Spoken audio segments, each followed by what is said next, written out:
Hello, my loves.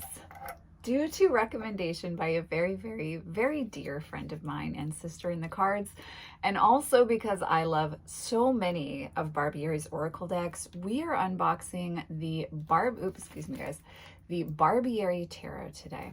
So I'm intrigued to see how this translates to the structure of Tarot Barbieri's work. The little blip on the side of the packaging says the Ultimate Fantasy Tarot Melody. And this is published by Lo Scarabeo. It's a mass-produced deck. And it definitely has that Scarabeo feel that we all know very well at this point in time.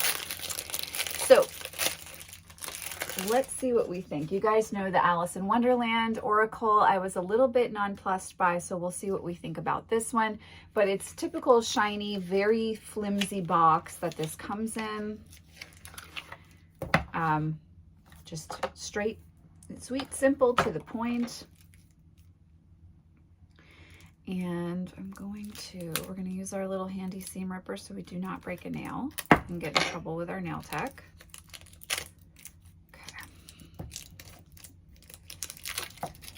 So it does come with a little white book. Of course, it is in multiple languages. However, I have been told, and I have it on good authority, that this little white book is worth giving a read to, much like the Tarot of the Haunted Mansion, Haunted House. I have a very dear sister in the cards who loves that deck, and I cannot remember the name of it right now, but that's also another mass-produced deck like this, where the little white book, while small, actually brings a lot to the table and things to think about. And so I have heard that this little white book is definitely worth giving a read to and seeing how it offers fresh perspective to the traditional Rider-Waite-Smith meanings. So it's in multiple languages. So we've only got about 21 pages of information. So if you are new to tarot, you are going to want an intro to tarot style book, such as, I can recommend very highly, Kim Huggins' Tarot 101, Rachel Pollack's 78 Degrees of Wisdom, the Psychic Tarot book as well. I believe it's by Nancy Antonucci, but please, I might have her name wrong, but if you look up the Psychic Tarot, that's another great beginner tarot guide, workbook that's very helpful. But so if you are new to tarot, this little white book's probably not going to be quite enough information. There's a little Scarabeo card. Oh, okay. And then we have another card that's the Barbieri Tarot card here. This is the backing. That is very interesting. Where is my, okay, so let me compare to the traditional Rider-Waite-Smith size. So it is a typical Scarabeo deck in that it's not quite as wide as the traditional Rider-Waite-Smith style, but it does have a similar length. So here's your backing. It's very dragon-like. Oh. Okay. All right. I don't hate this. I'm not sure how I feel about the borders, but I do really like the imagery. Okay. So the High Priest, hold on, the Magician, excuse me. Wow. Just, whew. Wait a second. Roman numerals. Make sure I get this right. That is the Magician. So the Magician, the High Priestess. Okay, I'm not so into the High Priestess, but look at this Empress. Oh my goodness, she's beautiful. You know, guys, I have to be really honest. I'm going to trim the borders. I love Barbieri's Oracle decks, and I really want to give this a go, but I am absolutely 100% going to trim the borders. I don't like these borders at all. I want to be really honest with you, but this, look at this Lover's card. I wish that this was the same size as Barbieri's Oracle decks. Oh, the Chariot's great though. Look at that. That's beautiful. Yeah, I'm going to trim it. So it's going to be a very small deck for me, but that's okay. I don't mind that. Oh my goodness. I love the Hermit. Oh, is anyone else like me where you really struggle with Roman numerals, I know they look so much more beautiful in a card deck than, you know, having to list the names, especially when you're working across multiple language fronts. But I have to say, I get caught, something about Roman numerals, just, I end up reversing numbers in my mind, and it's not enjoyable for me. Okay, that's very interesting. It's, yeah, this deck really does need to be bigger, but I love the imagery. I do love Barbieri imagery.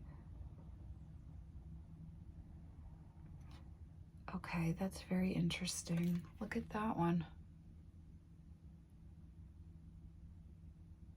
So death definitely was celebrating the rebirth aspect with the butterflies, and then we have this temperance energy. Okay, I do like the devil. I've been reading a book on the witch's devil, and I'm like really, really obsessed with that. This tower card's gorgeous. See, I wish we had more space with this. Okay, star's lovely.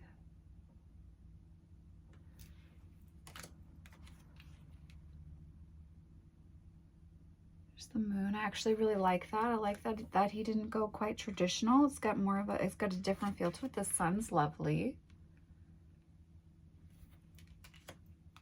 Oh, I like the Judgment card. And then here we have the World. Yeah, the borders have got to go for me. Oh, okay, so we start with the Suit of Cups. Interesting. Okay, I like that the 2 is a reflection.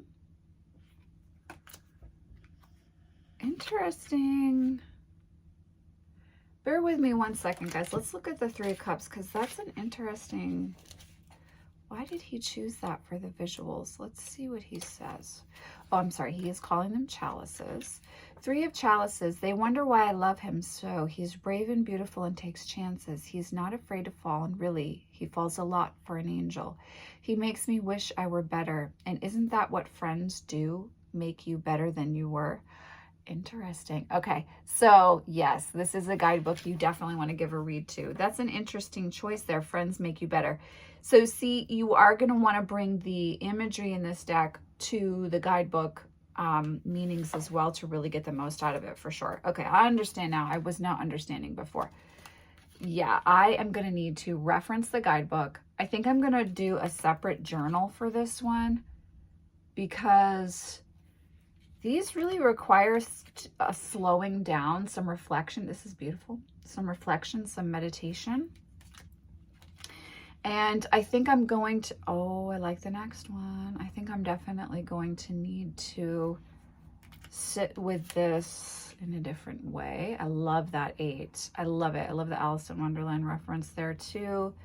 The 9 is, okay, that's an interesting choice. I'm not sure, guys. You know what? We're here. Let's just do it. 9 of Chalices. What are your wishes and desires? What are your fears? Isn't it fascinating when they are the same?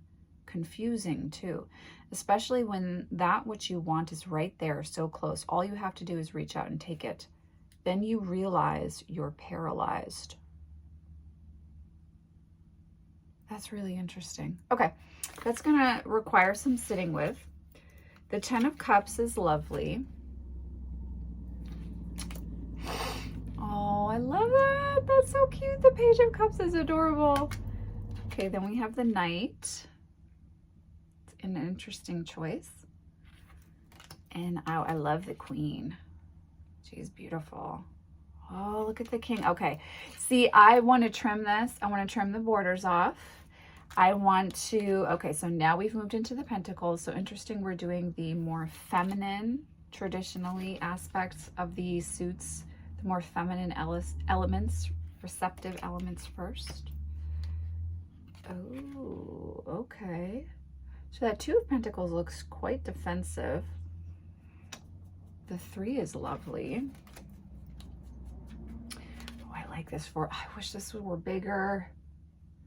But my primary complaint so far is like this imagery. Like, look at this five of Pentacles. It's absolutely gorgeous. And I just wish we had more of a surface for that image, less border.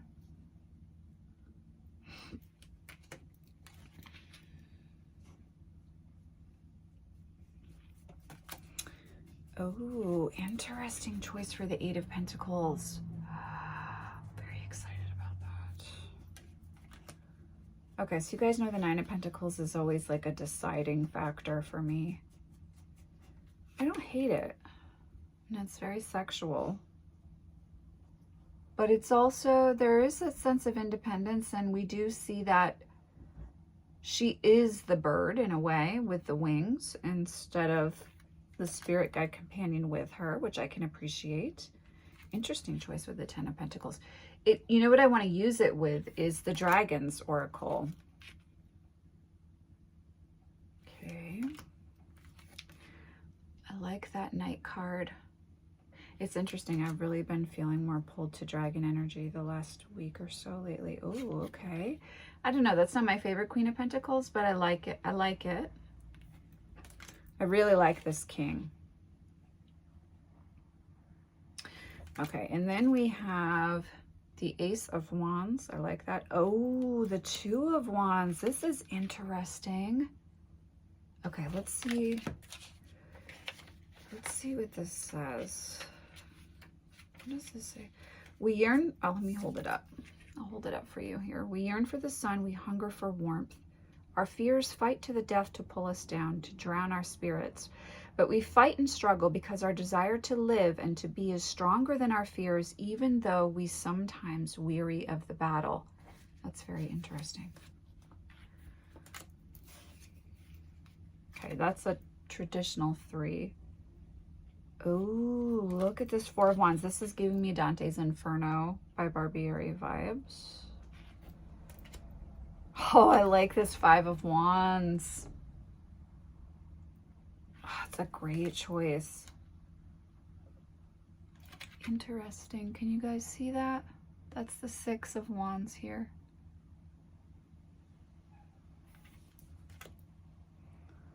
And we have the 7.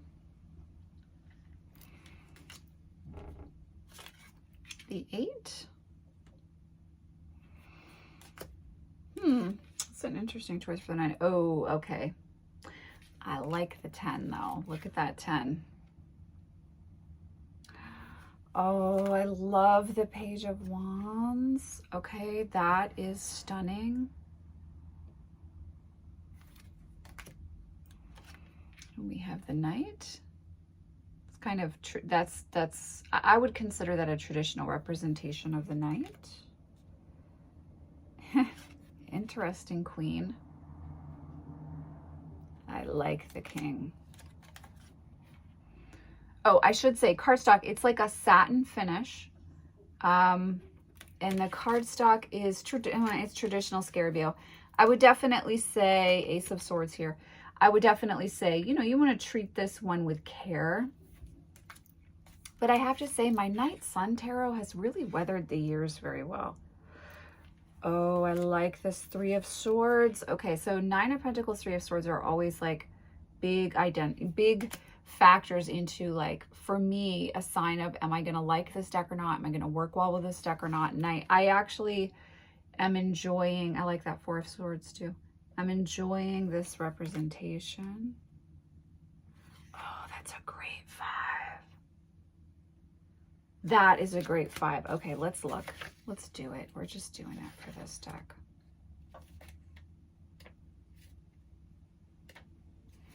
Oh no, where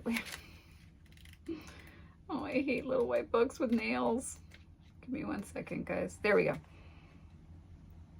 All right, let's see. What are we saying here? You are seeking assistance. I am mighty. I am for hire. I can certainly do the job that you ask.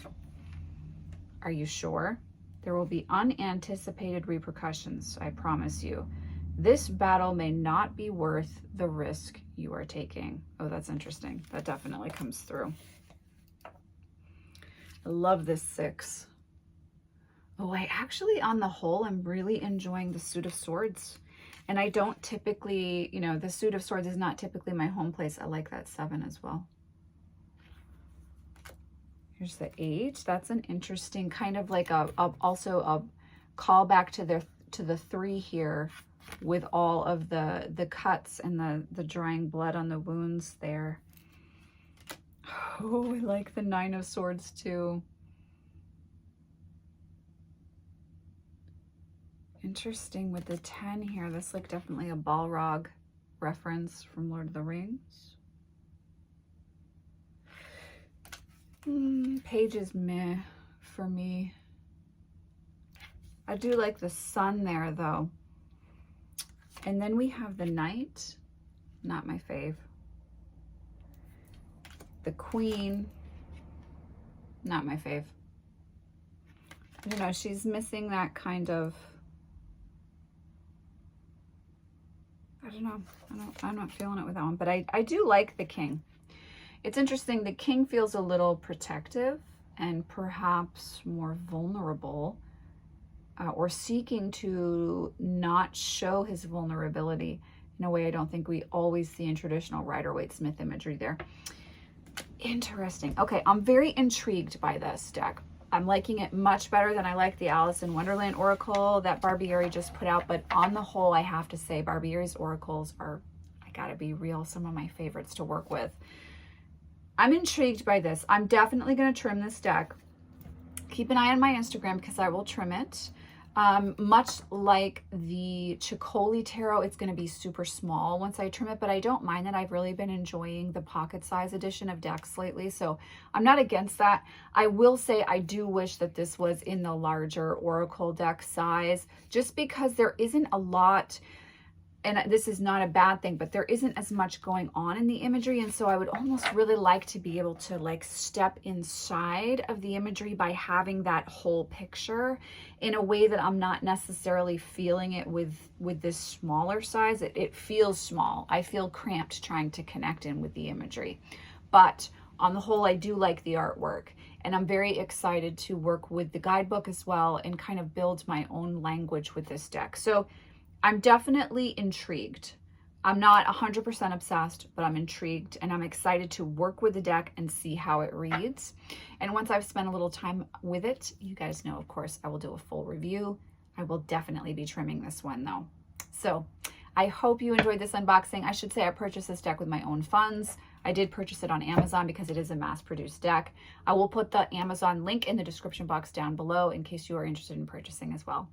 I'm sending you guys, as always, much love and many blessings. And of course, I will see you in the next video. Take care.